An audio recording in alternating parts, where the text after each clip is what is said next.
Yun na mga lot, nagta-top coat na tayo dyan sa part na yan. So nakita nyo naman yung pagtimpla natin ng kulay dyan sa dark passion blue, di ba mga lot?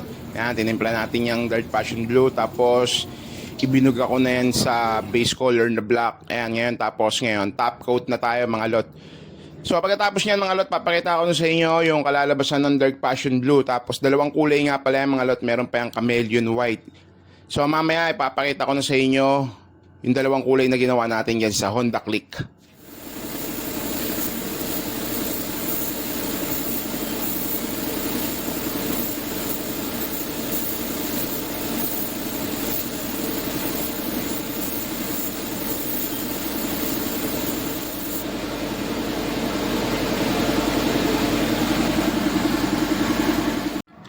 So yun na mga lot, tapos natin yung dark passion blue.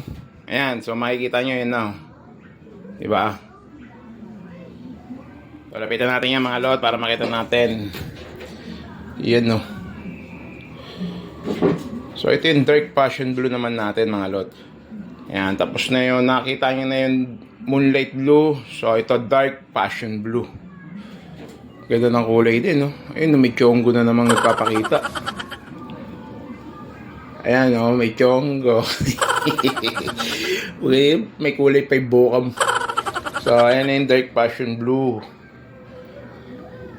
Ayan o, ang ganda ng kulay mga lot. Ayan, so ang katero neto mga lot, kasi may pinagayahan to ng concept ng kulay, no? So, sinunod ko lang yung gusto nung may-ari dito sa motor niya.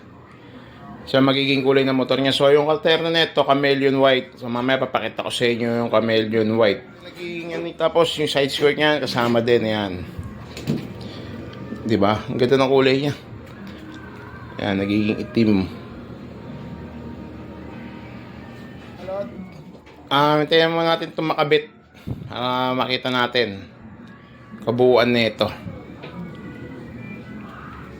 Ng dark passion blue. Tapos yung katerno niyang chameleon white. Ayan. Yung sa mga lot, ito yung outer pairings na chameleon nung Click. Violet, pink, pink na gold. Ayan, may pink, gold, violet. Ayan yung chameleon na outer pairings nung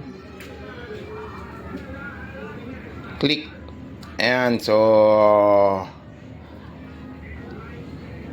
ayan yung combination ng kulay ng chameleon white natin. Violet, pink, tapos gold. Ayan o. Ayan, so kabit na natin ito mga lot para makita natin yung kabuuan.